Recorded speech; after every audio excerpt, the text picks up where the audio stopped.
رب العالمین والعاقبۃ للمتقین والصلاة والسلام علی سید الانبیاء والمرسلین قال اللہ تعالی وتبارک فی القرآن المجید والفرقان الحمید بسم اللہ الرحمن الرحیم وانتم العالون ان کنتم مؤمنین صدق اللہ مولانا العظیم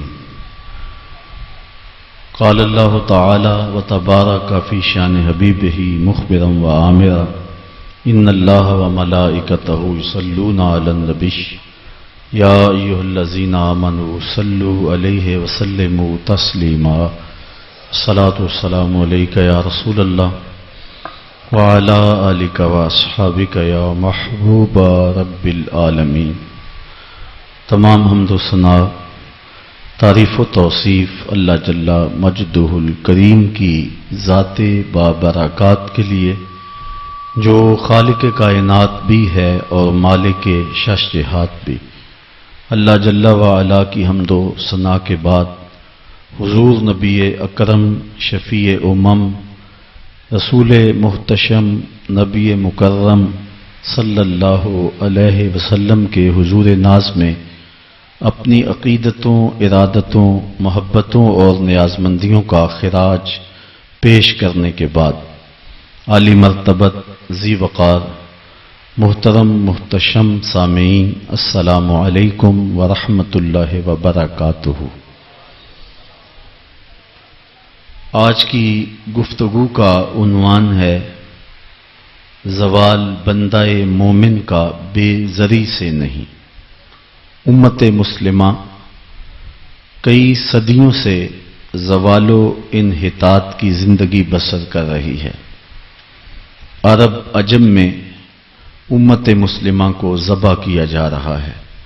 کابل، قندھار، قلعہ جنگی، دشت لیلہ، تورا بورا، تکریت، موصل، بغداد، القدس، کشمیر، غزہ، آذربائیجان، صومالیہ، جہاں جہاں بھی کشت و خون ہو رہا ہے وہ امت مسلمہ کا ہو رہا ہے۔ صابرا اور شتیلا کے کیمپوں میں قیدی ہمارے ہیں۔ گوانٹا ناموبے کے جیل خانوں کی سلاخوں کے پیچھے تڑپتے ہوئے زندگی بسر کرنے والے مجبور لوگ اس امت کے ہیں۔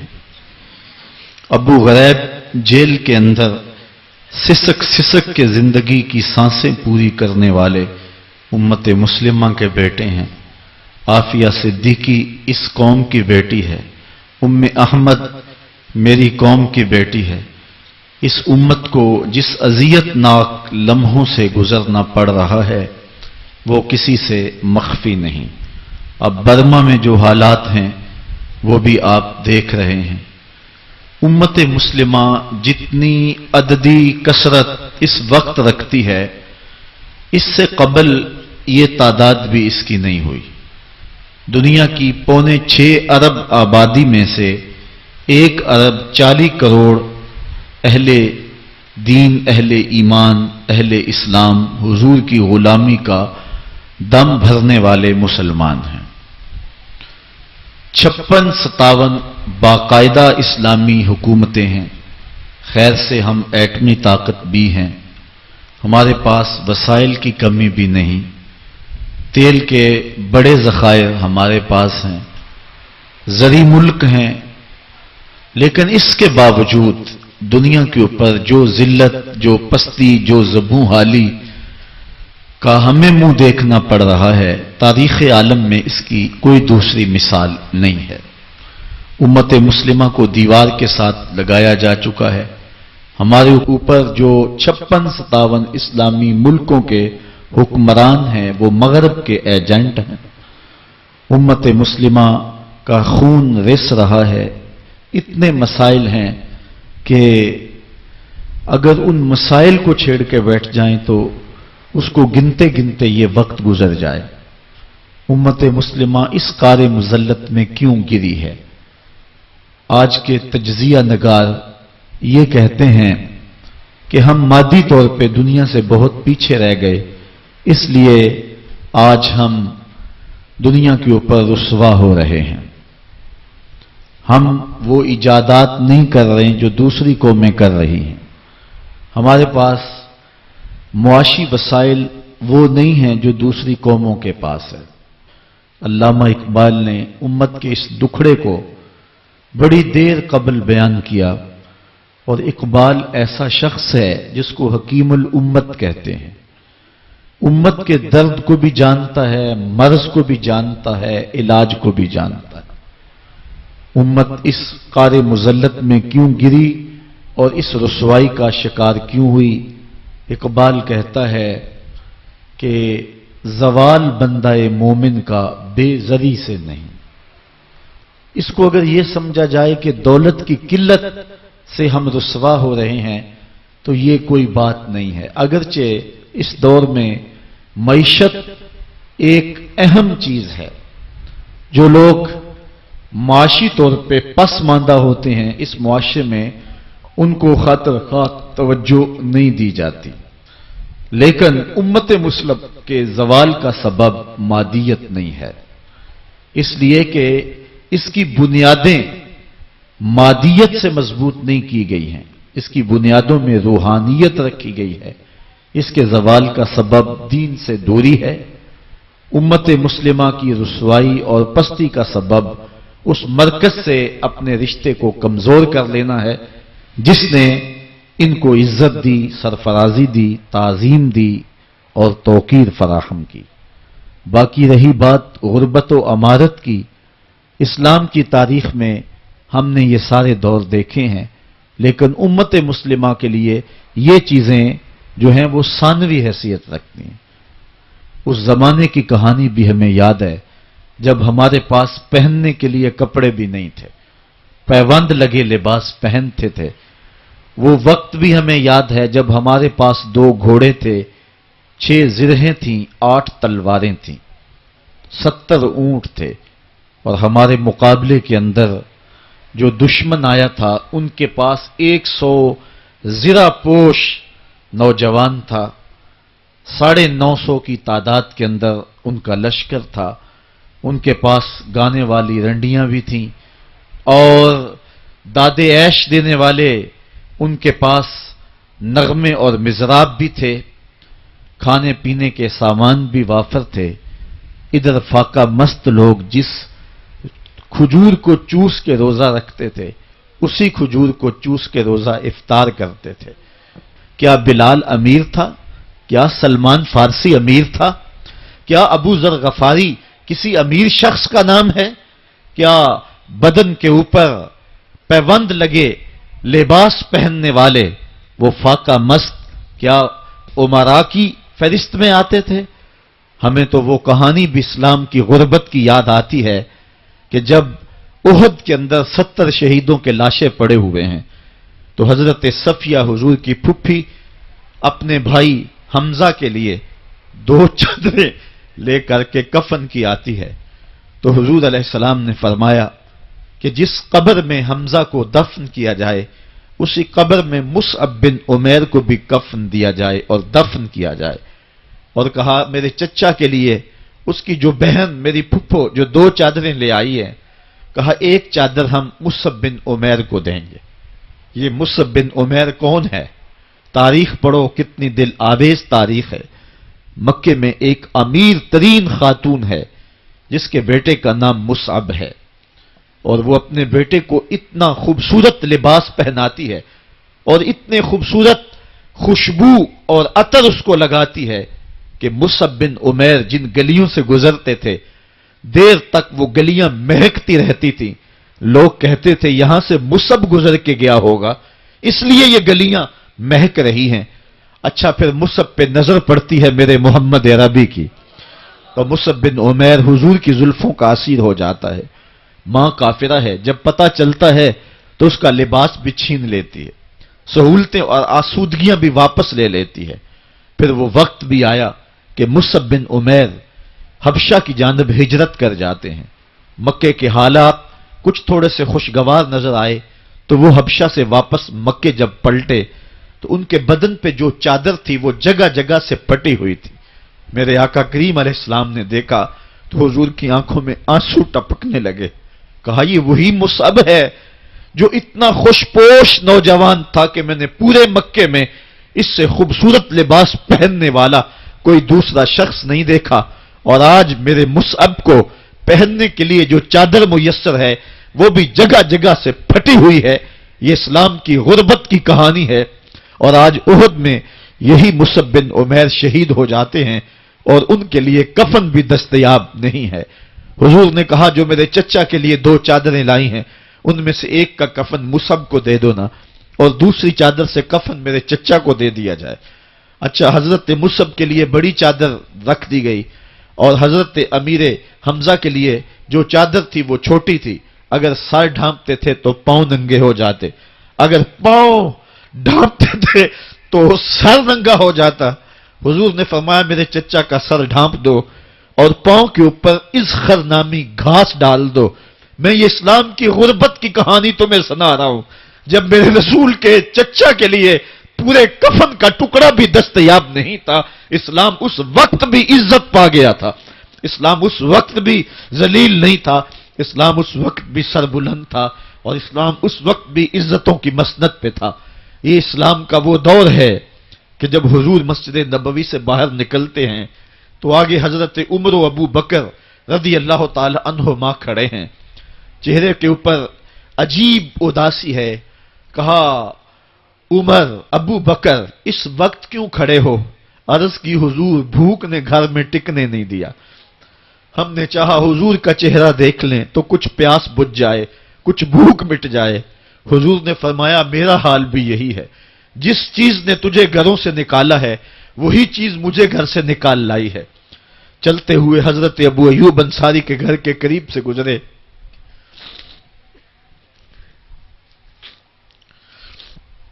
حضور کی خوشبو پا کے وہ باہر آ گئے۔ عرض کی بندہ نواز آج میرے مہمان نہیں بنتے؟ حضور نے کہا تمہاری مرضی۔ گھر لے گئے، چٹائی بچھائی، حضور کو بٹھایا، گھر والوں کو بکری کا بچہ ذبح کر کے دیا، کہا جلدی جلدی کھانا تیار کرو، میرے آقا کو بھوک لگی ہوگی۔ یہ کہہ کے واپس آئے، حضور کے پاس بیٹھے، نظر چہرے پہ پڑی تو گھبرا گئے۔ نکاحت کے آثار اتنے واضح تھے کہ سمجھ آ رہی تھی کتنے دنوں سے حضور نے کچھ نہیں کھایا۔ اٹھ کے باغ میں چلے گئے، کھجوروں کا خوشہ توڑا، حضور کے سامنے رکھا، کہا بندہ نواز جب تک کھانا تیار نہیں ہوتا یہ کھجوریں تناول فرمائیں۔ تھوڑی دیر کے بعد کھانا دسترخوان پہ لگ گیا، حضور سے عرض کی گئی حضور آئیں کھانا تناول کر لیں۔ حضور نے دسترخوان پر تشریف فرما ہو کر کے حضور نے کپڑا اٹھایا تو حضور نے جب دیکھا کہ کھانا ہے تو حضور نے ایک روٹی لی اور چند بوٹیاں اٹھائیں اور ایک خادم کو بلا کر کے کہا جاؤ ہمارے گھر دے آؤ، میری بیٹی فاطمہ کتنے دنوں سے بھوکی۔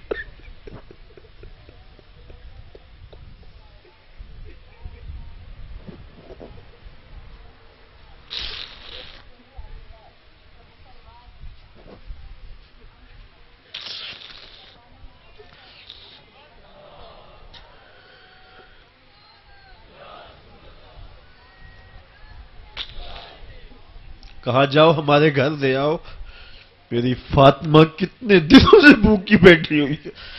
مال کے کونین ہیں گو پاس کچھ رکھتے نہیں، دو جہاں کی نعمتیں ہیں ان کے خالی ہاتھ میں۔ آپ کو پتا ہوگا کہ جب میرے رسول کا انتقال ہوا ہے، حضور کا وصال ہوا ہے، تو حضور کی ایک زرہ ایک یہودی کے گھر میں گروی رکھی ہوئی تھی، حضور نے زرہ رکھ کر کے اس سے قرض لیا ہوا تھا۔ یہ اسلام کی غربت کی کہانی ہے، اور پھر اللہ نے اسلام کو امارت کے رنگ بھی دیے۔ آؤ تمہیں کہانی سناؤں، حضرت عدی بن حاتم روایت کرتے ہیں، صحیح بخاری میں روایت ہے۔ یہ حاتم تائی کے بیٹے ہیں، کہتے ہیں میں حضور کی خدمت میں حاضر ہوا، ایک شخص آیا کہنے لگا حضور غربت نے میرا برا حال کر دیا ہے، اور اس نے شکایت کی غربت کی، پسماندگی کی اور اپنی معاشی بدحالی کی۔ پھر ایک شخص آیا کہنے لگا حضور میرے پاس دولت تو ہے لیکن میں نے جس منزل پہ جانا ہے راستہ پر خطر ہے، تو میرے لیے کیا حکم ہے کہ میں کیسے راستہ طے کروں؟ تو یہ دو لوگوں نے یہ باتیں کی تو حضرت عدی کہتے ہیں کہ حضور نے روئے سخن میری جانب موڑا اور میری جانب مخاطب ہو کے کہا، عدی تو نے ہیرا دیکھا ہے؟ عدی کہتے ہیں میں نے عرض کی حضور دیکھا نہیں، سنا ہے۔ ہیرا یہ شہر ہے عراق کا۔ تو حضور نے فرمایا، عدی تو نے ہیرا دیکھا ہے؟ میں نے کہا نہیں حضور دیکھا نہیں، اس کا تذکرہ سنا ہے۔ فرمایا، عدی اگر اللہ تجھے زندگی کی مہلت دے تو ہیرا سے ایک خاتون چلے گی، تو اپنی آنکھوں سے دیکھے گا اور مکے تک پہنچے گی اور اللہ کے گھر کعبہ کا طواف کرے گی اور اس کو ہیرا سے لے کر کے مکے تک اللہ کے علاوہ کسی کا ڈر نہیں ہوگا۔ کہتے ہیں کہ میں نے دل میں کہا کہ پھر بنو طے کے ڈاکو مر گئے ہوں گے جنہوں نے عرب کے اوپر روب ڈال رکھا ہے، تو وہ تو پھر ختم ہو گئے ہوں گے۔ کہتے ہیں میں ابھی سوچ ہی رہا تھا کہ حضور نے مزید میری حیرت میں اضافہ کرتے ہوئے کہا، عدی اگر تجھے اللہ نے زندگی کی مہلت دی تو تو دیکھے گا کہ کسرا کے خزانے تیری جھولی میں ہوں گے۔ تو اس دور کی سپر طاقت تھی۔ میں نے کہا حضور کسرا بن ہرمز؟ حضور نے فرمایا ہاں کسرا بن ہرمز۔ کہتے ہیں کہ حضور نے پھر فرمایا، عدی اگر تو زندگی پائی تو وہ دن بھی دیکھے گا کہ ایک شخص زکوٰۃ کی رقم لے کر کے، زکوٰۃ کی چاندی لے کر کے، زکوٰۃ کا سونا لے کر کے نکلے گا اور اس کو کوئی زکوٰۃ کا مستحق ہی نہیں ملے گا۔ حضرت عدی بن حاتم کہتے ہیں کہ پھر میں نے وہ منظر اپنی آنکھوں سے دیکھا کہ ہیرا سے ایک خاتون چلی اور مکے تک پہنچی اور امن ایسا تھا کہ اس کو اللہ کے علاوہ کسی کا ڈر نہیں تھا۔ پھر وہ لمحے بھی میں نے دیکھے کہ کسرا بن ہرمز کے خزانے مسجد نبوی کے باہر پڑے ہوئے ہیں۔ تو کہتے ہیں تیسری چیز میں دیکھ نہ سکا اور میں نے لوگوں کو کہا کہ یہ میں تو نہیں دیکھ سکا، میری شاید زندگی وفا نہ کرے، اور اگر تمہاری زندگی وفا کرے تو تم دیکھنا میرے آقا نے جو فرمایا تھا دو باتیں تو پوری ہو گئی ہیں اور تیسری بات تم دیکھ لو گے۔ حضرت یحییٰ بن سعید فرماتے ہیں کہ حضرت عمر بن عبد العزیز کا زمانہ تھا اور انہوں نے مجھے افریقہ کی جانب زکوٰۃ وصول کرنے کے لیے بھیجا۔ میں وہاں سے زکوٰۃ وصول کی اور پھر میں زکوٰۃ لینے والے مستحقین کو ڈھونڈنے لگا تو کہتے ہیں مجھے کوئی مستحق نہ ملا۔ پھر میں غلام پکڑتا اور اس کے پیسے دے کے اس کو آزاد کرواتا چلا جاتا۔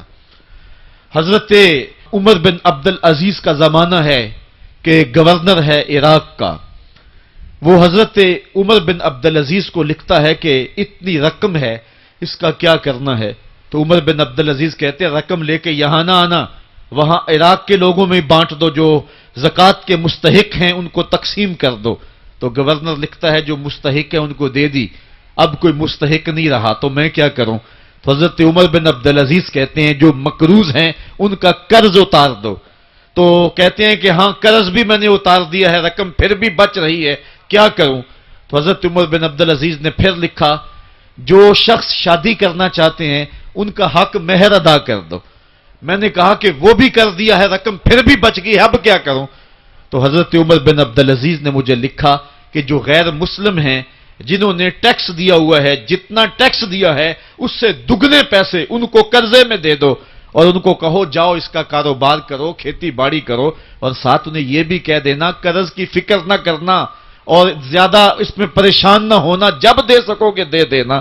یہ دور بھی پھر اسلام نے دیکھا اور یہ گھڑیاں بھی دیکھی، جب چیتھڑے پہنے ہوئے تھے، جب پیبند لگے لباس پہنے تھے، جب پیٹ میں ڈالنے کے لقمہ بھی نہیں تھا، اللہ کا دین اس وقت بھی غالب تھا، اور جب گلیوں کے اندر ریشم بکھرا ہوا ہوتا تھا کوئی اٹھانے والا نہیں تھا، دین اس وقت بھی غالب تھا۔ دین کا غالب ہونا یا نہ ہونا اس کا تعلق جو ہے وہ مال و دولت سے نہیں ہے۔ اقبال کہتا ہے کہ زوال بندہ مومن کا بے زری سے نہیں، مومن کا زوال بے زری سے نہیں ہے بلکہ اس کا سبب کوئی اور ہے۔ وہ سبب ڈھونڈنا ہے کہ ہم دنیا میں رسوا ہو کے کیوں رہ گئے، ہم زمانے کے سامنے تماشا کیوں بن کے رہ گئے، آج نبی کی امت پوری کائنات میں رسوا ہو کے کیوں رہ گئی، آج ہمارا تماشا دیکھا جا رہا ہے، آج بھوکے کتوں کو ہماری بیٹی اور بہنوں کے اوپر چھوڑا جا رہا ہے اور اس کا تماشا دیکھا جا رہا ہے۔ کیا ہم نے یہ دن بھی دیکھنے تھے؟ ہم نے سراغ لگانا ہے. دولت کی قلت اور کثرت یہ ثانوی چیزیں ہیں. ہم نے تاریخ میں دیکھا ہے ہم کبھی مالی طور پہ کمزور تھے، رسوا نہیں ہوئے ہیں. مال زیادہ ہو گیا، رسوا نہیں ہوئے ہیں. رسوائی کے سبب کوئی اور ہیں. آئیے تمہیں کہانی دل آویز سناؤں. اسلام کے عروج اور بانک پن کی مختصر کہانی آپ دیکھ لیں کہ حضور جب جلوہ فراز ہوتے ہیں مکے میں تو اللہ کا گھر 365 بتوں سے بھرا ہوا ہے. وہ دنیا کے اندر خدا کا پہلا گھر اور 365 بتوں کا قبضہ ہے اس گھر کے اوپر. پھر حضور آئے اور دعوت دین دی اور آقا کریم علیہ السلام نے ان بتوں کے لوث سے کعبہ کو پاک کیا. کہانی اتنی دل آویز ہے کہ حضور نبوت کے اعلان کے 13 سال گزارنے کے بعد جب مکے سے ہجرت کر کے مدینہ روانہ ہوئے تو مسلمانوں کی تعداد 100 سے متجاوز نہیں تھی. جن لوگوں نے ہجرت کی ہے تاریخ پڑھیں. سن 2 ہجری کو بدر کے مقام پہ حق اور باطل کا پہلا ٹکراؤ ہوتا ہے. مسلمانوں کی تعداد 313 تھی. جو لوگ گھروں میں تھے ان کی تعداد بھی ساتھ شامل کر لیں، بچے اور خواتین بھی شامل کر لیں، 600-700 لوگ بنتے ہوں گے. اور 8 ہجری کو فتح مکہ ہوا اس واقعہ کے 6 سال بعد. تو فتح مکہ کے موقع پہ مسلمانوں کی تعداد جو سپاہیوں کی تھی وہ 10,000 تھی. اور پھر 8 ہجری کو یہ واقعہ ہوا ہے تو 10 ہجری کو حجۃ الوداع ہوتا ہے. 10 ہجری کو حضور کے سامنے جو لوگ بیٹھ کے خطبہ سن رہے تھے ان کی تعداد 1,44,000 تھی.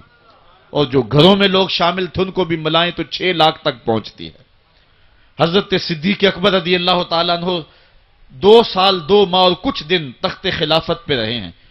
اور آپ کے ادوار کی فتوحات کو اگر اس کی ایوریج نکالیں تو ایک دن میں 80 مربع میل علاقہ روزانہ فتح ہوتا ہے. حضرت عمر کا دور دیکھیے. حضرت عمر کے زمانے میں اسلامی حدود 23 لاکھ مربع میل تک پھیل گئی ہیں. محمد بن قاسم جب سندھ میں آیا ہے تو یہ بہت بعد کی کہانی نہیں ہے، یہ 92 ہجری کی کہانی ہے. ابھی صحابہ موجود تھے. ادھر اندلس کے دروازے پہ طارق بن زیاد دستک دے رہا ہے تو وہ تابعی ہے اور یہ بھی 92 ہجری کی کہانی ہے.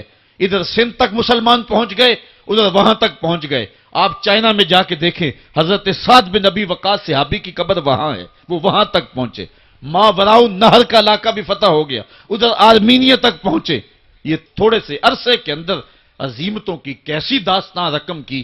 اقبال تڑپ کے کہتا ہے دیے جانے کبھی یورپ کے کلیساؤں میں، کبھی افریقہ کے تپتے ہوئے صحراؤں میں. دشت و دشت دریا بھی نہ چھوڑے ہم نے، بحر ظلمات میں دوڑا دیے گھوڑے ہم نے. آج دیکھیں جا کر کے جبل طارق کو، جہاں وہ 500 قدوسی وہاں نکلے تھے. وقت کے حکمران نے اپنے جاسوس کو بھیجا، دیکھ کیا وہ کون لوگ ہیں، کہاں سے آئے ہیں اور کتنی تعداد ہے. تو جا کر کے جاسوس نے کہا پتہ نہیں زمین سے نکلے ہیں یا آسمان سے اترے ہیں. اور ان کی تعداد 500 سے آگے پیچھے ہے. اور پھر ان 500 لوگوں نے یورپ کے دروازے میں داخل ہو کر کے حق اور باطل کے اس مارکے کے اندر وہ عظیمت کی داستان رقم کی کہ اقبال خراج پیش کرتے ہوئے کہتا ہے یہ غازی یہ تیرے پراسرار بندے جنہیں تو نے بخشا ہے ذوق خدائی. 2 نیم ان کی ٹھوکر سے صحرا و دریا، سمٹ کر پہاڑ ان کی ہیبت سے رائی. 2 عالم سے کرتی ہے بیگانہ دل کو، عجب چیز ہے لذت آشنائی. شہادت ہے مطلوب و مقصود مومن، نہ مال غنیمت نہ کشور کشائی. وہ کہانی کتنی دل آویز ہے. اے سرزمین اندلس ہے یاد تجھ کو، تھا تیری ڈالیوں پہ کبھی آشیاں ہمارا. چین و عرب ہمارا، ہندوستان ہمارا، مسلم ہے ہم، وطن ہے سارا جہاں ہمارا. پوری دنیا پر اسلام کے پھریرے لہرا رہے ہیں اور اسلام کے جھنڈے لہرا رہے ہیں. حضرت عمر رضی اللہ تعالی عنہ کا زمانہ ہے جب یروشلم فتح ہوا. حضرت ابو عبیدہ بن جراح رضی اللہ تعالی عنہ حضرت عمر کو دعوت دیتے ہیں کہ آپ مدینے سے چلیں اور یروشلم میں پہنچیں. حضرت عمر مدینے سے چلتے ہیں. کتنا بڑا قافلہ لے کر کے، کتنا پروٹوکول ہے. حضرت عمر اکیلے اور ساتھ ایک غلام اور اونٹ بھی ایک، باری باری سوار ہوتے ہیں. کبھی غلام سوار ہوتا ہے، کبھی عمر سوار ہوتے ہیں. حکمران تو وہ تھے لوگوں کی دہلیز پہ امن دینے والے، لوگوں کی چوکھٹ پہ جو ہیں وہ نور بانٹنے والے. آج کے حکمرانوں نے تمہیں رمضان المبارک کے اندر لوڈ شیڈنگ کا پیکج دیا ہے، اور آج بچے بھی تڑپ رہے ہیں اور جوان بھی سسک رہے ہیں، اور ماہ سیام میں جن اذیتوں میں قوم کو مبتلا کر دیا ہے وہ کسی سے مخفی نہیں ہے۔ اور تمہیں میں حضرت عمر کی کہانی سناؤں۔ حضرت عمر دن کو تخت حکومت پہ بیٹھتے تھے، اور ان کا تخت کو سونے زبرجد کا نہیں تھا، مسجد نبوی کی چٹائی تھی، اور سارا دن وہاں بیٹھ کے لوگوں کی باتیں سنتے، اور جب رات کے اندھیرے گہرے ہوتے عمر بھیس بدل کے مدینے کی گلیوں کا گشت کرتے۔ کہا تمہارے گھر سے دھواں نکل رہا ہے اور بچے رو رہے ہیں، ان کو کھانا کیوں نہیں دیتی؟ کہنے لگی عمر کی جان کو رو رہی ہوں۔ عمر کے پاؤں تلے سے زمین نکل گئی۔ کہا کیا ہوا؟ کہا 3 دن سے ہمارے ہاں کھانے کے لیے کچھ نہیں ہے، روزانہ بچے روتے ہیں، اور میں ہنڈیا کے اندر پتھر ڈال کر کے نیچے سے آگ ڈالتی رہتی ہوں کہ بچے انتظار کر کر کے سو جائیں گے، کم بخت سو بھی نہیں رہے، اور وہ پتھر پکیں گے بھی کیا، اور میں عمر کی جان کو رو رہی ہوں۔ حضرت عمر کا کلیجہ دہلنے لگا، فوراً پلٹے واپس بیت المال میں آئے، گھی کا ایک کنستر لیا، آٹے کی بوری لی، مرچ مسالہ جات بہت کچھ اٹھایا، اپنے کندھے پہ رکھا، بوری اپنی کمر پہ لا دی۔ عمر بیت المال سے نکلے تو آپ کے خادم اسلم نے دیکھ لیا، آگے بڑھا، کہا میرے آقا میں اٹھاتا ہوں۔ عمر کی آنکھوں میں آنسو ہے۔ کہا اسلم قیامت کے دن میرا بوجھ اٹھا لو گے؟ کہا قیامت کے دن تو اپنا اپنا بوجھ اٹھانا پڑے گا۔ کہا عمر کو آج اپنا ہی اٹھانے دو۔ حضرت عمر وہ گھی کا کنستر اور وہ آٹے کی بوری سر پہ اٹھائے ہیں، اور اس خاتون کے گھر جاتے ہیں اور دستک دیتے ہیں۔ وہ جب دیکھتے ہیں اس کی جان میں جان آ جاتی ہے۔ کہا جلدی جلدی آٹا گوندو، اور عمر سبزی کاٹنے لگ جاتے ہیں۔ حضرت عمر رضی اللہ تعالی عنہ سبزی تیار کر دیتے، ادھر آٹا گند جاتا ہے، اور پھر اوپر چولہا رکھا جاتا ہے، چولہے کے اندر آگ رکھی جاتی ہے، وہ کھانا پکانے لگتی ہے، آگ بجھتی ہے۔ تاریخ نے لکھا ہے آگ بجھنے لگتی ہے، عمر جھک کر کے پھونکے مارتا ہے، عمر جھک جھک کے پھونکے مارتا ہے۔ کھانا پک گیا اور بچوں کے سامنے کھانا رکھ دیا، بچے کھا رہے ہیں۔ اب بچے رو رو کے نڈال ہو چکے تھے۔ حضرت عمر اپنے ہاتھوں کو اور اپنے گھٹنوں کو اور اپنے پاؤں کو زمین پہ لگا کے، جس طرح بکری کا بچہ چلتا ہے، ویڑے کے اندر کبھی ادھر چلتے ہیں کبھی ادھر چلتے ہیں، تاکہ بچے مجھے دیکھ کے خوش ہوں اور دل میں کہتے عمر جتنا رلایا ہے اب اتنا ہنسانا بھی پڑے گا۔ تو کبھی عمر امیر المومنین، یہ میں کسی آج کے جو ہے وہ لوگوں کے ووٹوں پہ منتخب ہونے والے حکمران کی کہانی نہیں سنا رہا، میں اس عمر کی کہانی سنا رہا ہوں جو 23 لاکھ مربع میل کا حکمران ہے، آدھی دنیا کا بادشاہ ہے۔ حضرت عمر جو ہے جس طرح بکری کا بچہ چلتا ہے، اس طرح اپنے ہاتھ اور اپنے گھٹنے زمین پہ ٹیک کر کے جو ہے وہ اس طرح چلتے ہیں۔ بچے عمر کو دیکھ کے مسکراتے ہیں۔ جب بچے مسکرانے لگے تو حضرت عمر نے اس خاتون سے کہا بڑھیا عمر کو معاف کر دے۔ اس نے کہا تو اتنی ہمدردی کیوں کرتا ہے؟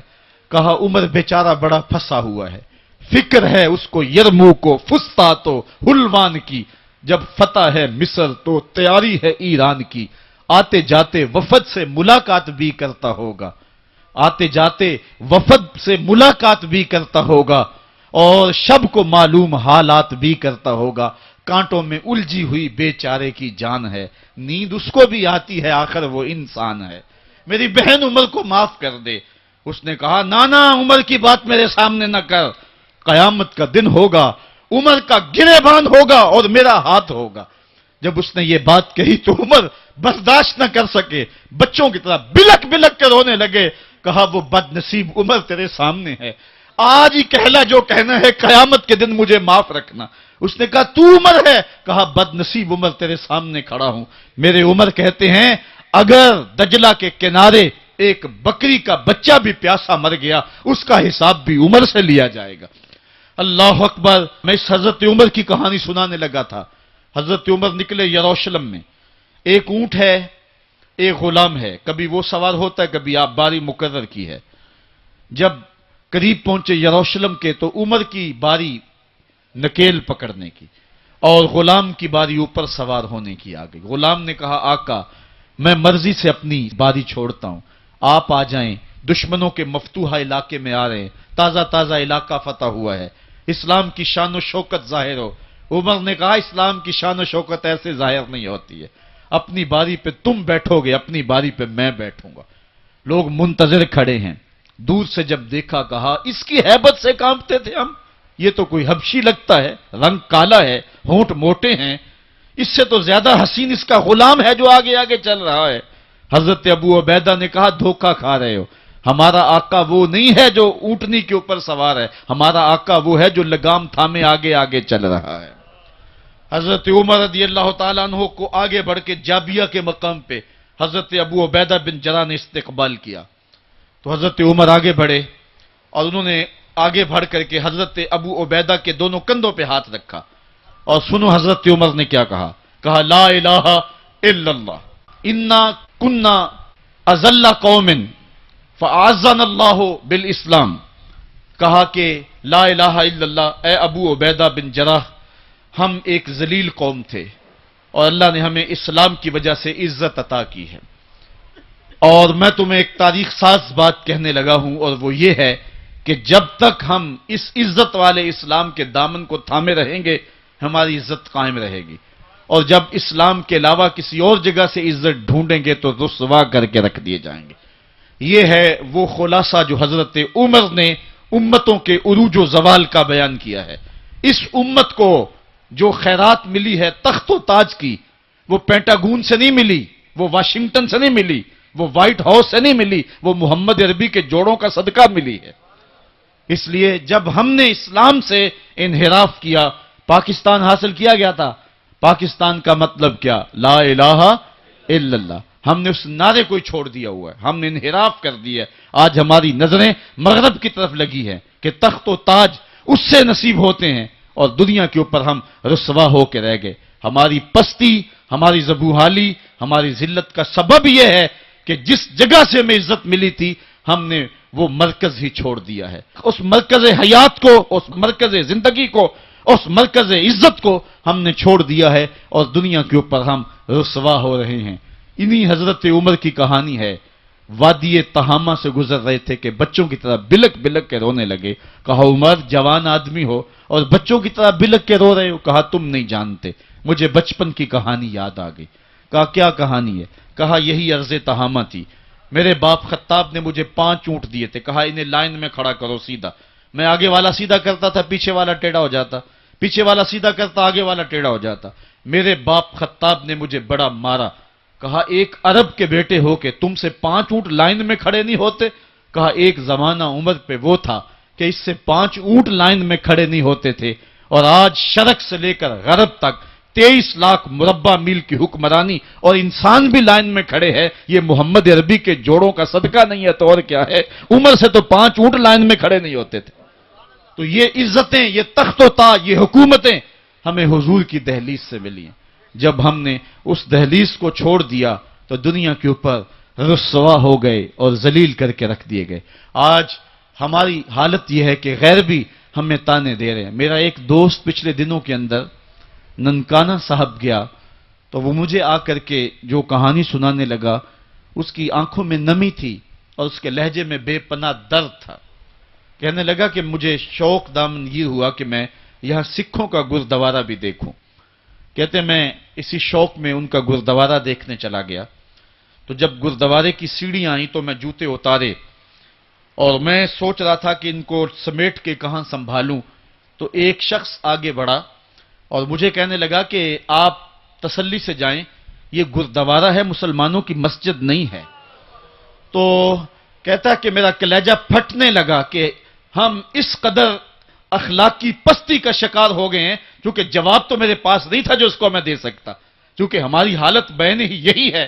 تو کہتا ہے کہ میرا کلیجہ کٹنے لگا کہ ہم اس پستی اور اس ذلت کے مقام پہ چلے گئے ہیں۔ اب ہمارے ملک کے اندر جو ہمارے ذمی ہیں وہ بھی ہم کو جو ہے وہ تانا دے رہے ہیں، اور ہمارے مستامن بھی ہم کو تانا دے رہے ہیں، اور ملک کے اندر بھی ہم کو ذلت اور رسوائی کا سامنا کرنا پڑ رہا ہے۔ یہ ہماری ذلت اور رسوائی کی مثالیں ہیں۔ ہماری اخلاقی پستی اور زبو حالی نے ہم کو کہیں کا نہیں چھوڑا ہے۔ میں بہت پرانی کہانی نہیں سنانے لگا آپ کو، یہ قرون اولیٰ کی کہانی نہیں ہے، یہ کہانی جو ہے وہ صحابہ کے زمانے کی بھی نہیں ہے، یہ کہانی جو ہے وہ تابعین کے بھی دور کی نہیں ہے، محدثین کے دور کی بھی نہیں ہے، یہ سری سختی کے زمانے کی کہانی بھی نہیں ہے، یہ جنید بغدادی کے دور کی بھی نہیں ہے، ہاں یہ مجدد الفسانی کے زمانے کی کہانی بھی نہیں ہے، یہ کل کی بات ہے۔ ہم دور غلامی میں تھے، ہمارے اوپر انگریز حکومت کر رہا تھا۔ ایک انگریز افسر شاہی مسجد دیکھنے کے لیے آیا، اور جب چبوترے کے اوپر چڑھا تو ایک گداگر نے اس کے آگے ہاتھ پھیلایا، اس نے بٹوا نکالا اور اس کی ہتھیلی میں کچھ پیسے رکھے، دوبارہ وہ جیب میں بٹوا ڈالنے لگا تو بٹوا اس کے ہاتھ سے گر گیا اور وہ بے توجہی میں اندر چلا گیا۔ اس گداگر نے آگے بڑھ کے اس بٹوے کو پکڑ لیا، خیال تھا یہ واپس آئے گا تو میں اس کو بٹوا دے دوں گا، لیکن وہ کسی اور دروازے سے نکل گیا اور یہ منتظر رہا، وقت گزرتا رہا۔ 1 سال گزرنے کے بعد وہ دوبارہ پھر آیا، اس کا کوئی دوست اسے ملنے آیا تھا انگلستان سے، اس کو شاہی مسجد دکھلانے کے لیے وہ پھر آیا۔ یہ گداگر وہاں بیٹھا ہوا تھا، اس نے پہچان لیا، کہا صاحب 2 لمحوں کے لیے رکیے، مجھے آپ سے ضروری کام ہے۔ دوڑا دوڑا گیا، قریب ہی گھر تھا، وہاں سے وہ بٹوا اٹھا لایا، اس میں بہت زیادہ جو ہے وہ پیسے تھے۔ کہا یہ 1 سال قبل آپ آئے تھے، آپ کو یاد ہو نہ یاد، آپ کا یہ بٹوا گر گیا، میں ڈھونڈتا رہا، آپ مل نہ پائے۔ اس نے جب دیکھا، وہ ایک کبھی بٹوے کے اندر رقم کو دیکھے، کبھی گداگر کے چہرے کو دیکھے، پھر اس سے رہا نہ گیا۔ اس نے کہا تو گداگر ہے اور تو ایک ایک پائی صبح سے شام تک اکٹھی کرتا ہے، اتنی رقم تجھے اکٹھی مل گئی تو اس رقم سے اپنا گھر بنا سکتا تھا، کاروبار سیٹ کر سکتا تھا، اور 1 سال ہو گیا تو میرا انتظار کرتا رہا۔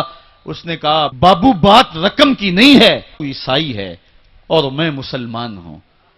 کل قیامت کے دن اگر تیرے نبی نے میرے نبی کو کہا کہ میرے امتی کا بٹوا گرا تھا اور تیرے غلام نے پکڑا تھا، تو پھر میرا نبی جو ہے تیرے نبی کے سامنے شرمسار ہوگا۔ میں گداگر ضرور ہوں، بے غیرت نہیں ہوں، میں نہیں چاہتا کہ میرے نبی کو تیرے نبی کے سامنے شرمندگی ہو۔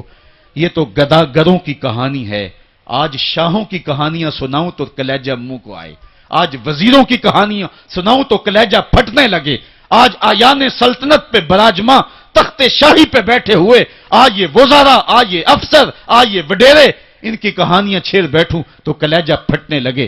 جب میں کہتا ہوں الہی میرا احوال دیکھ، حکم ہوتا ہے اپنا نامہ اعمال دیکھ۔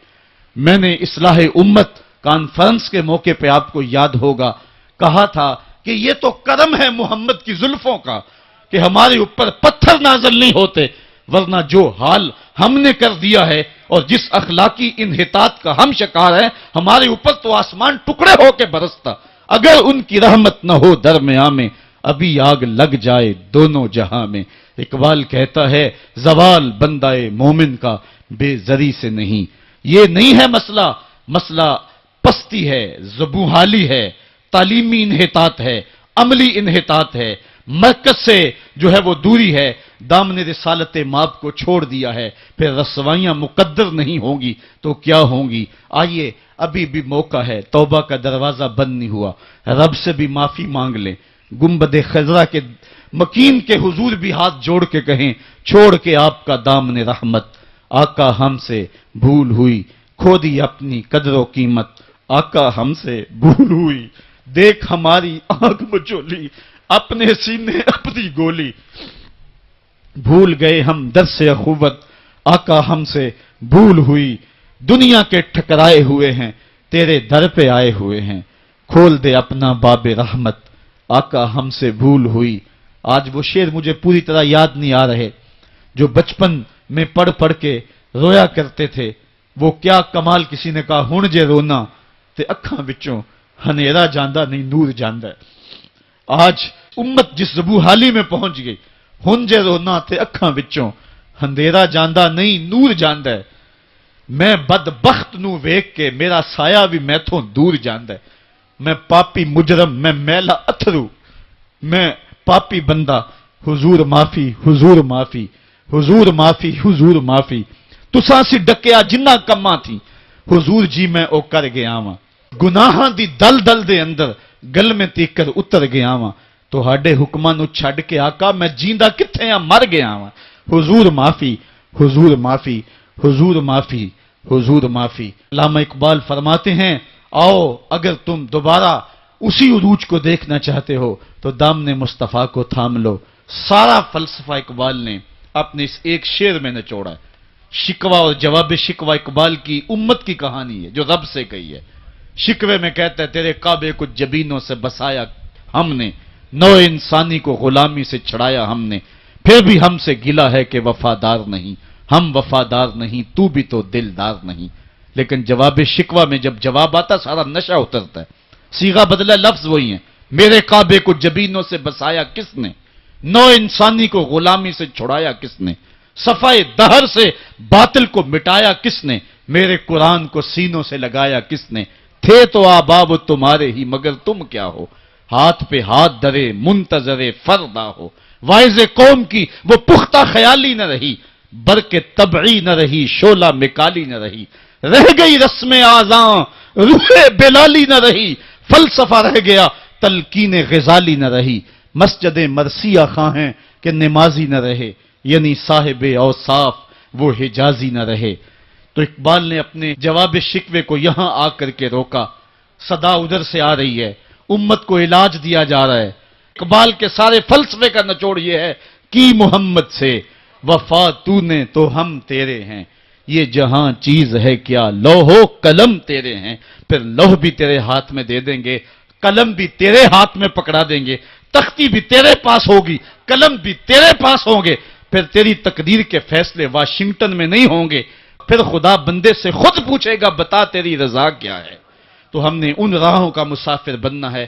آئیو زندگی کا جمال اور زندگی کا حسن حاصل کرنے کے لیے حضور کی دہلیز پہ آ جائیں. بہت دور جا چکے ہیں، آقا کی رحمت اب بھی آوازیں دے رہی ہیں. میرے بھولے بھالے امتیوں واپس آ جاؤ، میں تمہیں سینے سے لگا کے تمہارے پچھلے سارے گناہ بخشوا دوں گا. اور رب کہہ رہے وَلَوْ أَنَّهُمْ إِذْ ظَلَمُوا أَنفُسَهُمْ جَاءُوكَ، ظلم کر بیٹھے ہو کوئی بات نہیں، میرے محبوب کی دہلیز پہ آ جاؤ. میرے نبی کے ہاتھ اٹھ کے میں تمہارے سارے گناہ ہی معاف فرما دوں گا. اللہ کو توبہ قبول کرنے والا اور رحیم پاؤ گے. اللہ تعالیٰ مجھے آپ کو اپنی رحمتوں کے سائے میں دے. آفاق کے ہر ہر گوشے میں قرآن سنا کر دم لینا، اب رکنا نہیں، اب تھمنا نہیں. فردوس میں جا کر دم لینا،